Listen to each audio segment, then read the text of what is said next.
America ने quad देशों में से अकेले भारत को बाहर करके कौन सा नया इनिशिएटिव स्टार्ट किया है? थाईलैंड और कंबोडिया के युद्ध में चाइनीज वेपन्स एक बार फिर से कैसे ऑपरेशन सिंदूर की तरह एक्सपोज हो गए हैं? पाकिस्तान को अब महाभारत की याद कैसे आने लगी है? इसके अलावा भी काफी सारी इंपॉर्टेंट अपडेट्स आ रही हैं जो आपको मेन स्ट्रीम के न्यूज चैनल्स के ऊपर भी देखने को नहीं मिलेंगी, इसलिए इस वीडियो को एंड तक देखिएगा। सबसे पहले बात करते हैं अमेरिका और भारत के बारे में। ये काफी इंपॉर्टेंट डेवलपमेंट है क्योंकि डोनाल्ड ट्रंप एडमिनिस्ट्रेशन के अंडर अमेरिका की गवर्नमेंट ने एक ऐसी स्ट्रेटेजिक अलायंस बनाई है जिसमें उन्होंने 8-10 देशों को एक साथ ले लिया है, लेकिन इसमें भारत को शामिल नहीं किया गया है। हम बात कर रहे हैं पैक्स सिलिका इनिशिएटिव की। पैक्स का मतलब होता है पीस, स्टेबिलिटी और ऑर्डर, जबकि सिलिका एक कंपाउंड होता है जिसको रिफाइन करके सिलिकॉन बनाया जाता है और यही सिलिकॉन आज की डेट में सेमीकंडक्टर से लेकर high end computing devices, computer chips, AI systems, data centres, smartphones, satellites, defence equipment, electronics, EVs हर जगह इस्तेमाल किया जाता है। इसलिए ये पैक्स सिलिका नाम दिया गया है, जिसका मतलब है कि सिलिकॉन बेस्ड टेक्नोलॉजी को लेकर एक नया ग्लोबल ऑर्डर बनाना। इस पैक्स सिलिका इनिशिएटिव में अमेरिका ने अपने साथ 9 और देशों को शामिल किया है, यानी कि टोटल 10 देशों के साथ मिलकर अमेरिका ने ये पैक्स सिलिका इनिशिएटिव स्टार्ट किया है। ये बाकी के 9 देश हैं Japan, south Korea, Singapore, Netherlands, United kingdom यानी कि Britain, Israel, United Arab Emirates यानी कि यूएई और उसके बाद ऑस्ट्रेलिया इसमें शामिल है। यानी भारत को छोड़कर क्वाड के बाकी तीनों देश इसमें शामिल हैं। अब ये पैक्स सिलिका इनिशिएटिव क्या है एंड इसमें भारत का शामिल ना होना ये हमारे लिए कैसे चिंता का विषय हो सकता है, ये जानना भी इम्पोर्टेंट है। पैक्स सिलिका को अगर सिंपल भाषा में समझे तो ये अमेरिका की एक नई स्ट्रेटेजी है जो आज के सिलिकॉन और आर्टिफिशियल इंटेलिजेंस के जमाने को ध्यान में रखकर स्टार्ट की गई है। आज के समय दुनिया की economy defence, space, artificial intelligence, data centres, smartphones, missiles, satellites ये सब कुछ चिप्स और सेमीकंडक्टर्स के ऊपर ही डिपेंड करता है। प्रॉब्लम ये है कि इस पूरी सप्लाई चेन का काफी बड़ा हिस्सा कुछ limited countries and specially China के कंट्रोल में है, चाहे वो फिर रेयर अर्थ मिनरल्स की बात हो, सिलिकॉन प्रोसेसिंग, चिप्स मैन्युफैक्चरिंग या फिर इलेक्ट्रॉनिक असेंबली लाइन हो। ताइवान भी इसमें एक बड़ा प्लेयर है और अब भारत भी इस रेस में एंटर होने की कोशिश कर रहा है। अमेरिका नहीं चाहता है कि इस तरह की इंपॉर्टेंट इंडस्ट्रीज ऐसे देशों के पास जाएं जिनको वो कंट्रोल ना कर सकता हो, इसलिए अमेरिका ने ये पैक्स सिलिका इनिशिएटिव स्टार्ट किया है, जिसका बेसिक आइडिया ये है कि अमेरिका और अमेरिका के ट्रस्टेड और लाइक माइंडेड पार्टनर देश ये सब आपस में मिलकर silicon processing, chips manufacturing, artificial intelligence based industries, semiconductors, rare earth processing और इस तरह की जो फ्यूचरिस्टिक इंडस्ट्रीज हैं उनको अपने कंट्रोल में रखेंगी। इस इनिशिएटिव के अंडर सभी तरह के क्रिटिकल मिनरल्स जैसे कि लिथियम, रेयर अर्थ, सिलिकॉन, इन सब की माइनिंग से लेकर सप्लाई चेन सब कुछ यही देश आपस में मिलकर कंट्रोल करेंगे, शेयर करेंगे। फिर चाहे चिप्स फैब्रिकेशन की बात हो, AI data centers, logistics, shipping routes, सब कुछ यही देश आपस में मिलकर कोऑर्डिनेट तरीके से एक दूसरे की मदद से डेवलप करेंगे। और जो भी देश इस पैक्स सिलिका इनिशिएटिव का हिस्सा है उनको टेक्नोलॉजी ट्रांसफर भी की जाएगी, एक दूसरी कंट्रीज में लॉन्ग टर्म इन्वेस्टमेंट भी होगी, स्टेबल लॉन्ग टर्म कॉन्ट्रैक्ट के जरिए सप्लाई चेन का हिस्सा बनाया जाएगा और एक दूसरी कंट्रीज को ऑर्डर प्लेस किए जाएंगे और कई सारी डील साइन होंगी। अब जियोपॉलिटिक्स के एंगल से देखें तो अमेरिका द्वारा स्टार्ट किए गए इस पैक्स सिलिका इनिशिएटिव का एक बड़ा ऑब्जेक्टिव ये है कि चाइना की मोनोपोली और चाइना की जो लेवरेज है उसको खत्म किया जाए, क्योंकि आज की डेट में रेयर अर्थ मिनरल्स की बात हो, सिलिकॉन प्रोसेसिंग, चिप्स मैन्युफैक्चरिंग या फिर इलेक्ट्रॉनिक असेंबली, चाइना ने इस समय इनको पूरी तरह से टेक ओवर कर दिया है और बाकी देश इसी वजह से चाइना के ऊपर डिपेंडेंट है और चाइना के साथ ट्रेड करने के लिए उसके ऊपर निर्भर हो गए हैं।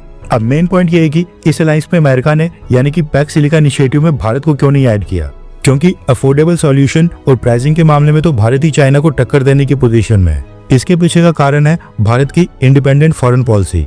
भारत ने समय समय पर यह क्लियर किया है कि हम अपनी फॉरेन पॉलिसी के फैसले अमेरिका से पूछकर बिल्कुल नहीं करेंगे, फिर चाहे वो रशिया से S-400 missile defence system purchase करना हो, रशिया के साथ डिफेंस डील साइन करनी हो, यूक्रेन वॉर के बाद भी लगातार रशियन ऑयल परचेज करना हो, या फिर जिस समय अमेरिका क्वाड को एक चाइना सेंट्रिक मिलिट्री लाइंस बनाना चाहता था उसके खिलाफ जाना हो, भारत ने वो भी नहीं होने दिया था। ऊपर से डोनाल्ड ट्रंप के टैरिफ्स के बाद भी भारत की सरकार ट्रेड नेगोशिएशंस में अमेरिका के सामने नहीं झुक रही है। कहने का मतलब है कि भारत अमेरिका के हर एक फैसले में साथ नहीं देता है और यही चीज है जो अमेरिका को पसंद नहीं आती है। इसलिए अमेरिका कभी भी पाकिस्तान के F-16 फाइटर जेट्स को अपग्रेड कर देता है तो कभी भारत को पैक्स सिलिका इनिशिएटिव जैसी एक इंपॉर्टेंट अलायंस से बाहर कर देता है। और फ्यूचर में भी यानी कि भविष्य में भी ऐसी कई सारी डेवलपमेंट्स होंगी जिनमें अमेरिका भारत को धोखा देते दिखाई देगा और हमें उसके लिए पहले से प्रिपेयर्ड रहना है, क्योंकि भारत सरकार इन 9 देशों की लिस्ट में तो बिल्कुल नहीं आएगी। ये जो 9 देश हैं Japan, south Korea, Singapore, Netherlands, United kingdom यानी कि ब्रिटेन, इजराइल, यूएई और ऑस्ट्रेलिया,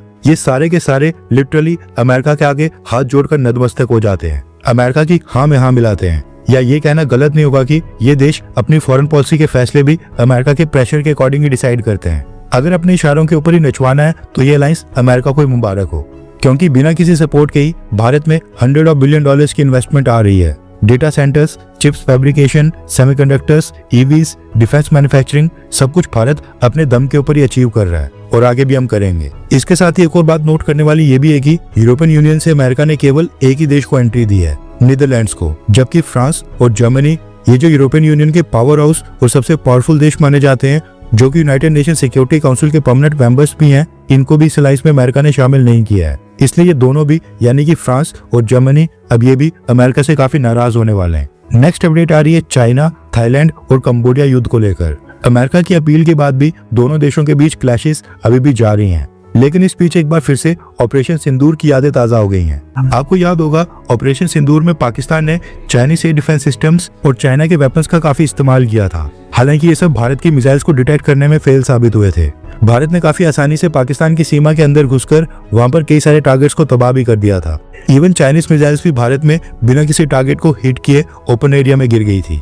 ऑपरेशन सिंदूर में तो चाइनीज वेपन्स की क्वालिटी काफी एक्सपोज हुई थी, लेकिन अब न्यूज निकल कर आ रही है कि कंबोडिया और थाईलैंड के क्लैशेस में भी चाइनीज वेपन्स एक बार फिर से एक्सपोज हो गए हैं। रेफरेंस क्लैब की स्क्रीन के ऊपर आर्टिकल का स्क्रीनशॉट है। न्यूज आ रही है कि थाईलैंड की सेना को चाइना ने जो V24 टैंक्स सप्लाई किए थे, अब उनमें युद्ध के समय बैरल फटने का एक इंसिडेंट सामने आया है।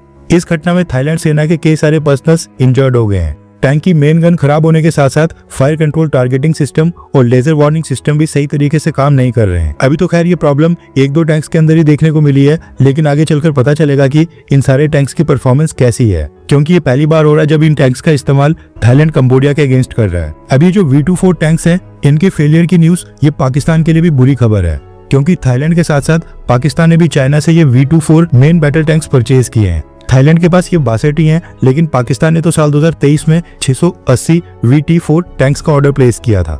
ऐसे में थाईलैंड के अंदर इनका फेल होना पाकिस्तान के लिए बहुत ही बड़ी चिंता का विषय है। नेक्स्ट अपडेट आ रही है भारत और पाकिस्तान को लेकर। रेफरेंस क्लब की स्क्रीन के ऊपर आर्टिकल का स्क्रीनशॉट है। न्यूज निकल कर आ रही है कि पाकिस्तान की यूनिवर्सिटीज में पार्टीशन के बाद पहली बार संस्कृत के कोर्सेज की शुरुआत की गई है। ये जो आप पिक्चर देख रहे हैं, ये पाकिस्तान से ही आ रही है। स्टूडेंट और टीचर के पीछे जो ग्रीन बोर्ड है, उसके ऊपर भारत के टीवी शो महाभारत का थीम सॉन्ग लिखा हुआ है कथा संग्राम की, विश्व के कल्याण की, शांति है, शक्ति है, जन्मों की मुक्ति है, ये सब पीछे लिखा गया है।